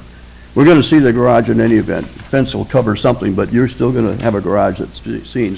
Suggesting that you let the corner of the house turn, let us get around the garage, but then let's not go down there for 150 feet. Let's just go about 10 feet and then start the fence. So we let the house present itself, and then quickly screen it. I'm in agreement with that. I would suggest that. Otherwise, I think you'll have a new problem. A huge fence. Well, that's the idea, is trying to balance both of those issues. Yes, I understand that. The other issue balance is what it's all about, right? This, at that point right there, this house, I'm I'm sure Mr. Bleck's going to talk to me about this in a second, but this is about 577 feet is the number that's on there. Is it 477? And this is 472, so it drops 5 feet from that point to there. This whole area is a little bit higher. It's 2 or 3 feet higher than, well, 2 feet higher than the actual driveway. There's a gentle slope to where the driveway is. So it is going to be, there's a natural buffer from Boyna associated with where that driveway is to Boyna. So, but I understand what you're saying about the fence. We're starting it there and just running to about that tree. Yeah, I'm not particularly, I'm less concerned about the fence at the east end of the house, which has its own merits, and that's not what I'm commenting about. It's at the west end, the west-south face is the area which I think is really in need of screening, because, as I said, the elevation is not really a feature elevation or designed to be seen, in my opinion, and it has these random events that correspond to the garage door and various other things. I think screening them would be the best thing that could happen. Then back to the dormer that's right above that, the south dormer on the garage, which hasn't been resolved, just been pointed at. And I think I'd like to follow up on the rounded dormer. What did you call that? Barrel. That shape that you have on the northeast side. Yes. When we looked at putting a barrel on there, and doubling it for the egress and the light and ventilation that's by code that I have to have for a room, they looked out of character. It just didn't look right. I don't know a better way of putting it. It just looked huge. You know what I mean? It just is. It actually seemed more massive than what we're showing you. I don't know what you're visualizing. I'm visualizing, I think, something else, which I'd like to tell you about. Okay. Suggesting possibly a low-slung slope dormer, the barrel dormer, but an eyebrow stretched out. And one of the reasons is that, again, coming up the south, I mentioned we're trying to screen the house because it's not something that really is meant to be seen as the south backside of your house. But you could do something above that fence level up on the roof that is meant to be seen. It becomes a feature.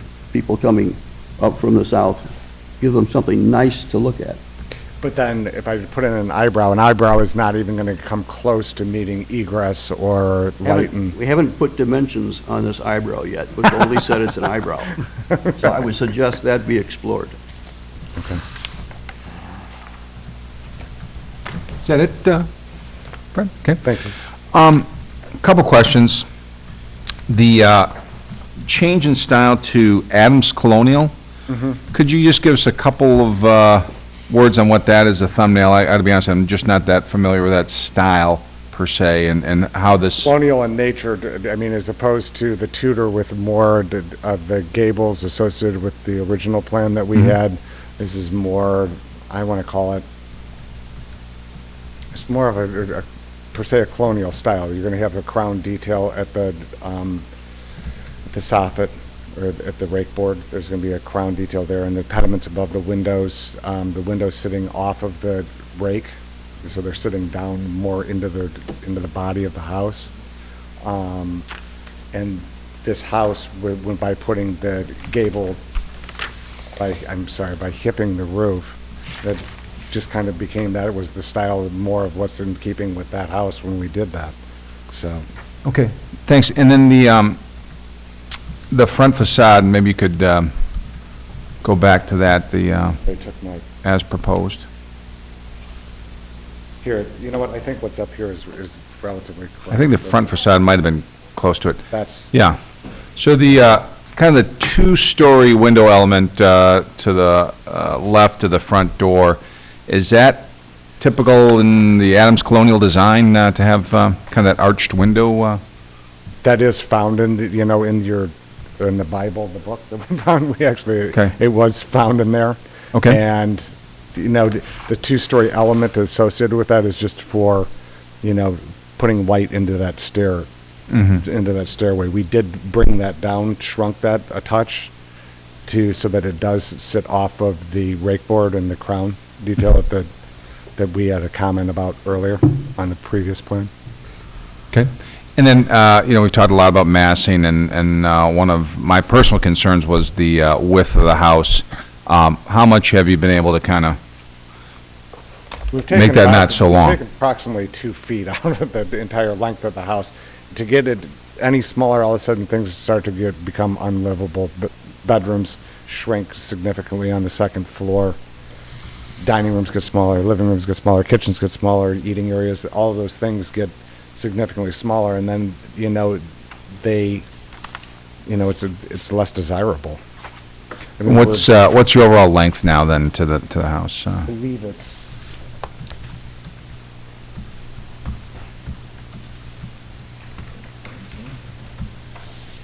here I can see it.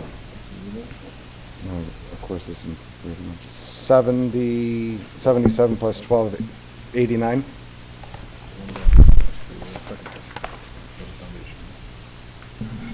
89. 89. So I thought it was close to 100 before, so that sounds like you took off quite a bit then. If you include the pergola that extends beyond Please don't. the east side. No, the main body of the house is 89. And then how much does a pergola add on to that? 6 feet. Okay. Okay. And then, just trying to understand again the south elevation, and the neighbors were here last meeting that you were here, and one of our big things I was don't know which soft. one do you want to see? What's that? I don't know which one. Just, again, if you could quickly go over what you did to soften that south elevation, knowing that the concerns of the neighbors and the board were just softening that element. If you could, quickly tick off a couple, whatever changes you made to that elevation By would be helpful. gabling the roof, I mean, that softened it a touch. Sure. Or hipping, I apologize. By hipping the roof, we changed that demasked that and softened it a little bit on their side. We are now, the fence idea was actually kind of our original thought. We had talked to the neighbors about putting the fence up there, and that alleviates a little bit of their concern, I should say. There was a thought when we had talked to them originally about that. There is no patio door coming off of the eating area towards their house anymore. We got rid of that and just put in windows in that eating area, so, that there's no egress right out into their, driveway area or whatever. So, it's relatively what we've done. I mean, there isn't a whole lot that we can do. I mean, the building envelope is extremely tight. Yeah, For this understood. site. Yeah, it's challenging, no doubt about it. Okay. That's all I have. Gentlemen, any other follow-up questions at all? Okay. Now's a chance for anybody from the public to come up and testify if they'd like to. Ma'am?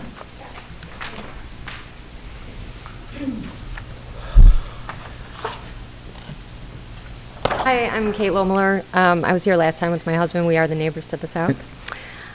So, of course, we were very interested in the revisions to the plan. And a few things jumped out at us, and it's going to be repetitious to what you've heard, but I feel like I'd like to say it. So the precedence for the longer and larger homes, we viewed all the homes that were listed in the packet, and yes, they are larger. However, the way they're sited, the size and the mass is not as visible from the streetscape as it is on this home. A lot of them are, just narrower, and the sites are different, the vegetation, the landscaping is more grown. So although this house wouldn't be the largest home in the neighborhood, I think it would look like the largest home in the neighborhood, and seems out of scale with the neighboring homes. The precedence for the three-car garage, as mentioned, there are two. That's out of approximately 250 homes in the neighborhood. In both of those cited instances, they are front-load garages, and they both are not just an add-on to the width of the house. They're actually in front of part of the house, and so there's more detail and depth changes and things like that make it a little bit more interesting on the front than just adding that full dimension to the side of the house. We are very concerned about the south elevation, as you can imagine, and I appreciate all the comments about a fence and the trees and the pine trees and all that. It just, to me, I stand in my driveway and I look, and you can see it a lot more clearly now that the leaves are all gone. And I feel like I'm going to be looking up at this 30-foot wall that, as you said, is the back of the house that is likely not going to get a lot of attention because now there are no doors going out the back except the garage door, and you have a fence that's maybe, 8 feet away, so you're not going to do anything with that space. And so I'm very concerned that it will become the back of a house that doesn't get much attention, and it's very visible from the approach on the south side. And I would call it imposing. There was a paragraph in there about monetary gain, and since it was in there, I just wanted to comment on it. If it's true that a smaller house would bring a better profit margin, I ask that they consider it. Livability and a workable and usable floor plan doesn't necessarily translate to bigger. We were recently in the market looking for a house within the last years when we bought our home, and there are not a lot of quality homes in the size and the price point that we were looking for. And this house is significantly bigger, and I'm assuming will have a higher price point. So I think there's a market for something that's a little bit smaller and perhaps a little bit has a lower price point. I certainly am not looking for anything that's going to bring down the value of the neighborhood, but I don't think that just a big house necessarily elevates the value of a neighborhood either. We want to be respectful of the process and what's allowable by code, as well as I know there's a lot of work that's gone into this. But the bottom line for us is that we feel the house is too big and imposing for the chosen site, and it's out of scale with the neighboring homes. Thanks. Okay. Thank you very much. Anyone else?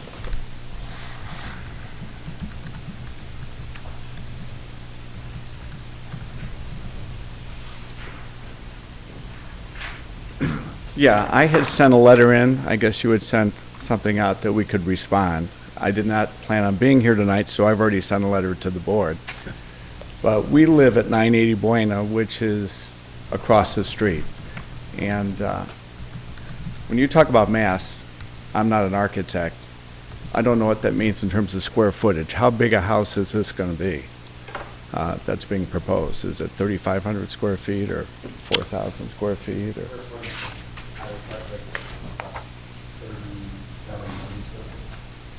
Well, that's what we have across the street, so I don't see the problem with mass, I guess, that I'm hearing tonight. And if you look at the H.O. Stone neighborhood, there's 250 homes, and there's wild fluctuations in the prices. And we've elected to stay in the neighborhood and do maybe overinvest in our home because we like the neighborhood, we liked our house. We decided not to move.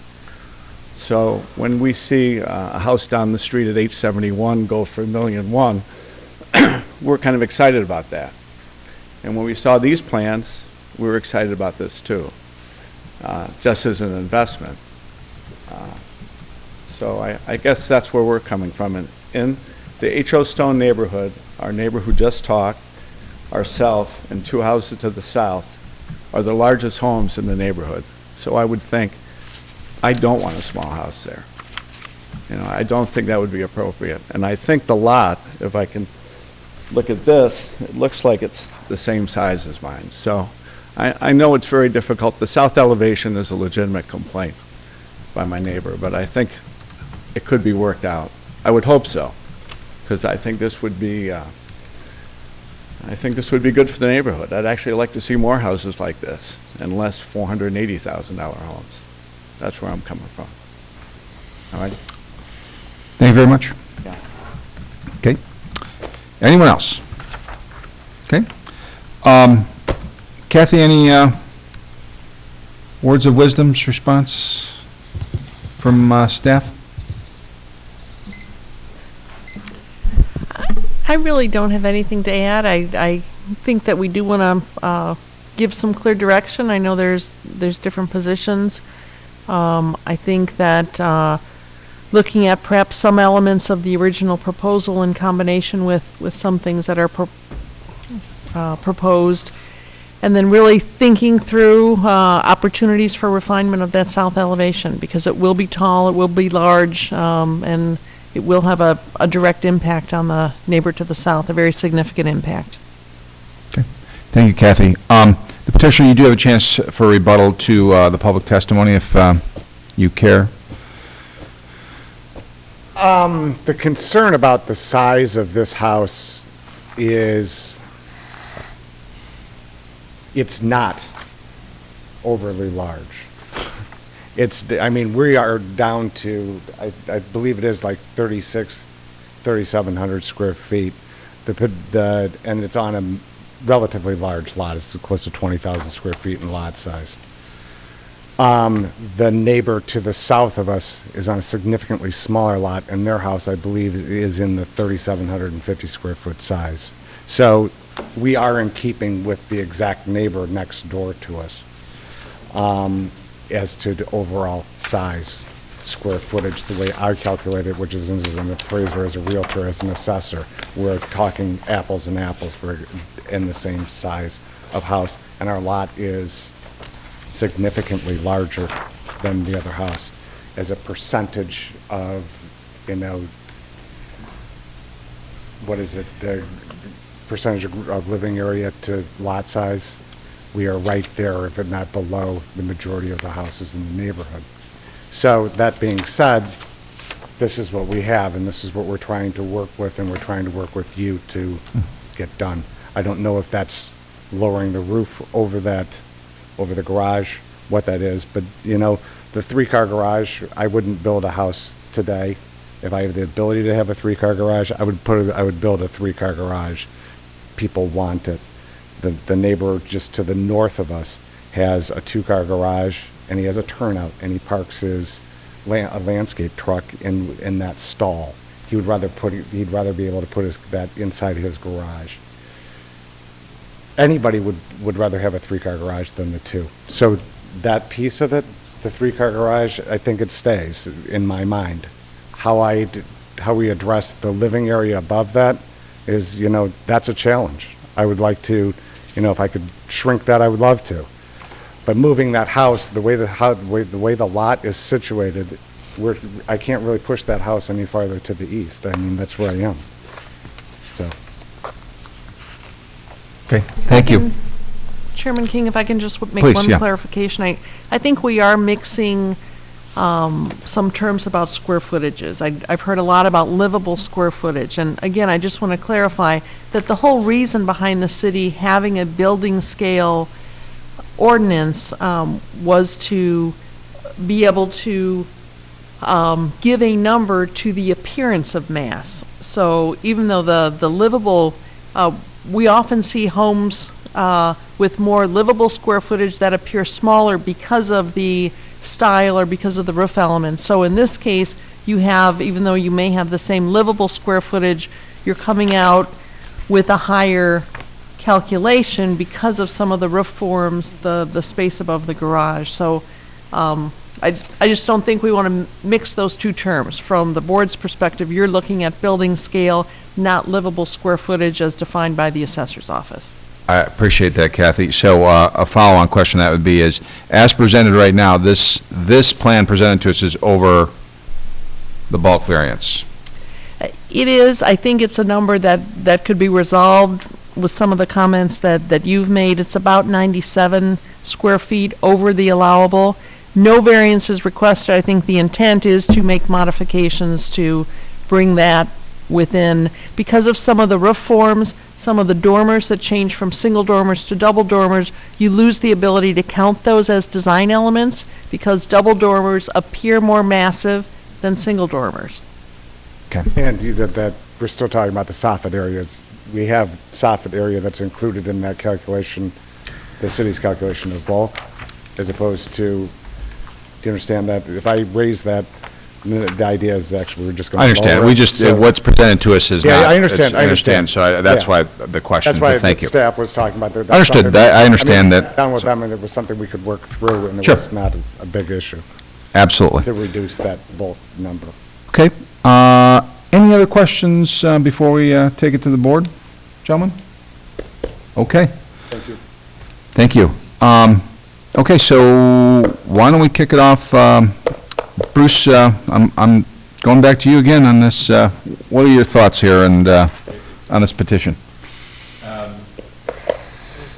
We can all agree as a chair, and we appreciate the fact that you're working with the comments,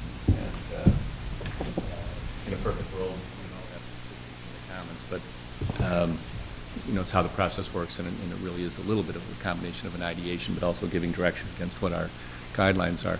So, my initial, I guess my first thought is, and you made this comment, that based on input or suggestions provided by us, the way to address it was to change the way you would describe the style. And I think that's important because what I don't want us to do, and it's not my position to influence other voices here, but I do think it would be a mistake if we start going in a direction where we start taking bits and pieces of one plan and another, because I think we'll end up looking at something down the road, and then all of a sudden we're going to say, well, that's unacceptable because it looks like a mess. It'll be pushed you in that direction. So if you're comfortable with this overall more colonial style, and I do believe that there's integrity to keeping with elements of that, which is more this style dormer and some other things. I think overall, this direction versus what we had originally, I think this works better. I think directionally it's in a good direction. This sounds like I'm going against the comment I made before, but Mr. Notz made this comment about actually having the knee wall. And as I look at this, I don't know if it's truly in keeping with colonial, but I actually think the knee wall, so much of this discussion is softening the appearance. And if you can fall within the guidelines of the massing that we've talked about, if you think that you can do that, I think now other elements that can just soften that appearance against meeting those guidelines can be helpful. I don't know if you like it or not. I think that knee wall actually could help to soften everything, because I think what it does is visually it does pull the roof line down. And I think that could be helpful. You may not like it. I was the one who said maybe as a way to soften the roof line would to be the stone to the left, but now that you've moved to this style and you don't like it, that may work. The other is, and this may sound like I'm really now going against some other suggestions, but I do believe the landscaping in this lot is going to play a big role. It's very hard to visualize here because we're forcing you just to show the structure. And the fact of the matter is there are some natural plantings in the property, and there's a lot of it towards that west side. And that west side, I think everybody wants it to be masks for a lot of reasons. As you drive up the road, you would want, I think people coming up would like to see it, leave those plantings there. So I think that's a natural space that actually helps protect the massing of the view of the garage. So I think the more that we jam it over to the east, the more we exacerbate that issue. So that's why I asked about if you could put it anywhere in the lot, where would you put it? I would think in terms of more livable, usable space, if you don't create an issue with the turnaround for the driveway. Having the whole property actually more to the west helps because you'll have more vegetation that'll soften the garage, and that will be helpful. So visually your eye will now focus more on the center and a little bit to the east. And I think that in and of itself softens the look to the property. So I don't know if that's something that you would like or not like, but I think that would actually help. And it does tuck that garage more into a space that then as you're at the front of the house looking out, you don't notice it as much because in a sense it softens its way into the natural plantings. The dormer, I think it's just a visual reaction, the dormer that you have on the garage. I do agree that, and I don't have a solution for it, to go to a double dormer on that and smaller double dormers on that. I don't know if that would help at all because there's not that much roof line there to play with. And maybe it's just, again, in the drawing. That's why I was focusing more on just moving everything off to the west a little bit might help soften that. And maybe the fact that it's so aligned to the larger windows directly underneath, maybe it just draws so much attention to it, it's almost like a cap to those windows. So I think, again, it's a little bit just the visual impression of it. So if there were something there without ruining the integrity of getting light in the room and the fact that you want a bedroom, there might be something there. I don't have a solution there, but I think that could help a little bit. And this one, I don't know if it would work or not, but, and I think the comment was made that if you basically just visually eliminated both of the structures to both the east and the west, in other words, you just had it as a straight colonial, right, with nothing to either side, and everybody thinks that's okay. You do have setbacks for both of those structures, am I not correct? In other words, topographically, if I go down, I'll realize that both of those are actually set in. So I do think they are softened as a result of that. I don't know if there's enough space that there can be some more plantings in there. I don't know if there's room for that or not. But I think the more that they feel detached from the center, that will soften them as well. I don't know if actually adjusting the siding so it doesn't match the center is a good idea or not. But it would then draw attention more to the center, and those would be just incremental elements that serve other purposes, maybe being too nuanced there.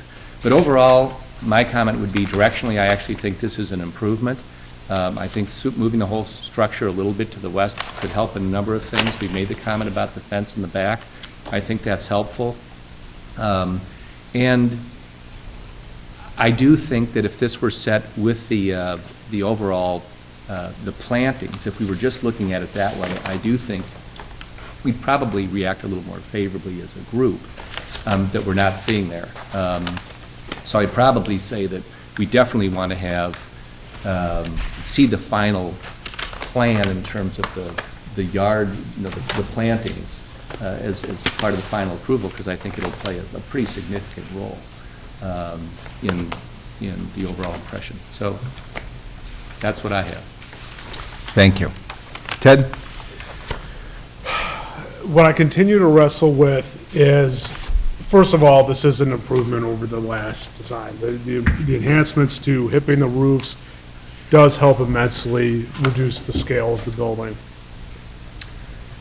What I continue to wrestle with is this feeling that you're trying to have all your cake and eat it too.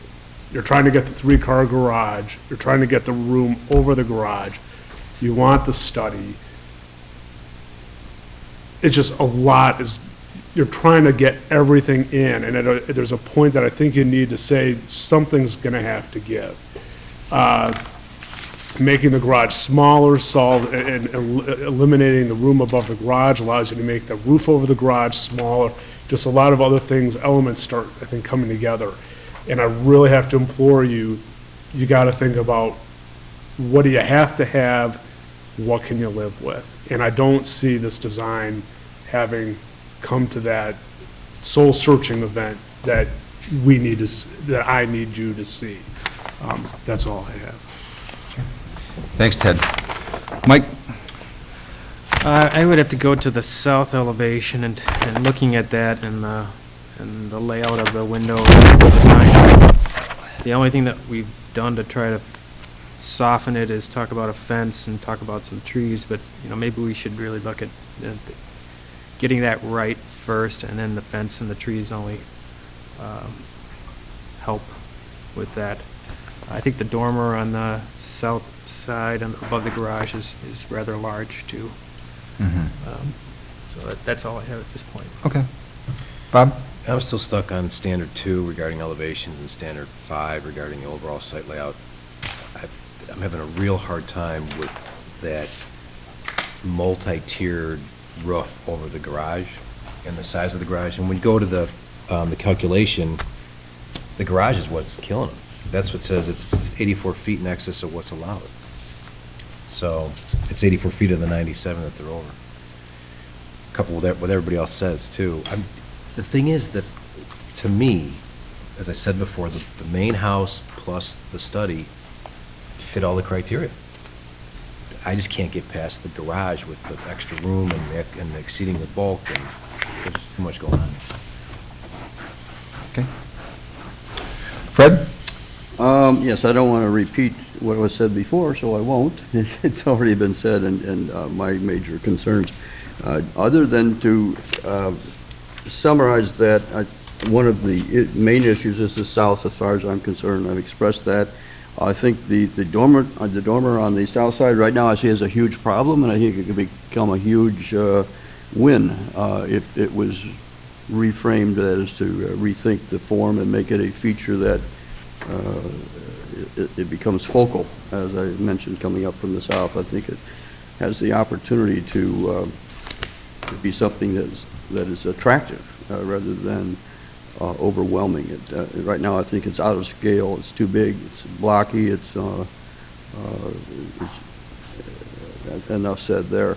Looking at the elevation comparisons with the handout sheet that we have, or the separate sheet, I should say, there's a lot more complexity to the proposed house than there is to the house to the south. I don't have a problem with the size of this house as expressed in any of the various terms of bulk, square feet, whatever. Just looking visually at what the mass is that we see, the house to the south is of similar footprint, in the range of similar footprint size, similar height, almost identical height, but has much less complexity to it. And what that is bringing up as a new issue is that you have a house that has enough complexity to want to be a bigger house. In other words, it's almost a miniaturization of a large house, pressed down, making it smaller but keeping complexity. So making it smaller has helped in terms of the site coverage and that aspect, but I think it's overly complex. Enough that I don't think that's a showstopper. I just think it's becoming, going into that direction of excessive complexity. And a place to simplify and reduce bulk, bulk's the wrong word to use here, the size of elements would be the dormers for me, and to something that is contributing to the aesthetic rather than being kind of a black eye from my point of view. But overall, great improvement from before. I think it's made very positive steps in what's been proposed tonight over what we saw last time. Thanks, Fred. Appreciate the petitioner's efforts here. I think there were strides made definitely to address some of our concerns last time. We appreciate it. It's a tough lot, and when you have a long, narrow lot like that, a corner lot nonetheless, and where you've got a spotlight on all the facades, it's difficult, and we appreciate that, what you're trying to do here. I think you know, we're pretty clear here that the south elevation is really probably the hot spot here. I would say the front elevation, there was in our packet here that the staff put together, they mentioned that reducing the stone in front, I would probably be a proponent of that, maybe even taking a step further than not only that, you know, left-hand element with a high arch window, but I wouldn't mind seeing a plan where all the stone's gone, see if that doesn't soften up that appearance. It'd be interesting to me now that you've kind of gone this colonial style. I'd like to see that. I'm with Ted. I think that the pain here has not been really, you know, we've reduced the length here by 2 feet. I mean, about 2%, which to me, that was always my biggest issue, was just the sheer length of this in comparison to the neighborhood just did not seem to fit into that. And square footage is one thing. We realize it's a narrow inside the house, but it just still seems a little bit not fitting with the neighborhood there. And in particular, would like to see some improvements on that south side to make it a better thing. When you go down Buena and you're heading north on Buena, in particular, I like that comment you had, Fred, about the L there, where you're kind of boxing in that corner there. You're absolutely right. That's a very prominent location on Buena as you head north there. That's going to really stick out there, not only for your neighbor, but anybody driving past there. That southern element will be in high sight there. So with that being said, next steps, gentlemen, I don't think, maybe I could be wrong here, but I think a consensus approves right now. I think further refinement is what the board would like to see at this point, I believe. And I guess continuance of the petition based upon our comments would be appropriate this time. Kathy, thoughts to that? Certainly it sounds like from the comments that's the point you're at. Okay. All right. Some additional items, if you could, folks. If there is a fence here, I'd love to see kind of some details of the fence, height, what kind of fence are we talking about in there? Not the worst idea to give the board some options, if you could, on the front facade, south facade. We want to look at this dormer, et cetera. We'd love to help keep this thing off the ground because, you know, we want this to be a great project, and I know you do too. So that's it. A motion to continue, Move to continue. okay. Okay, all in favor, to continue? Aye. Aye. Okay, motion is continued. Thank you very much. The last item on the agenda is the opportunity for the public to address the board with any non-agenda items. Okay, seeing none. Any other additional information from the staff?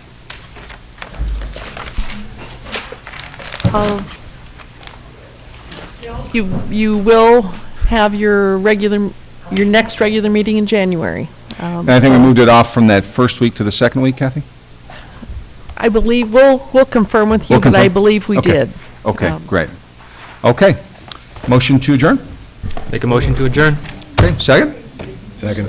All in favor? Aye. Aye, thank you.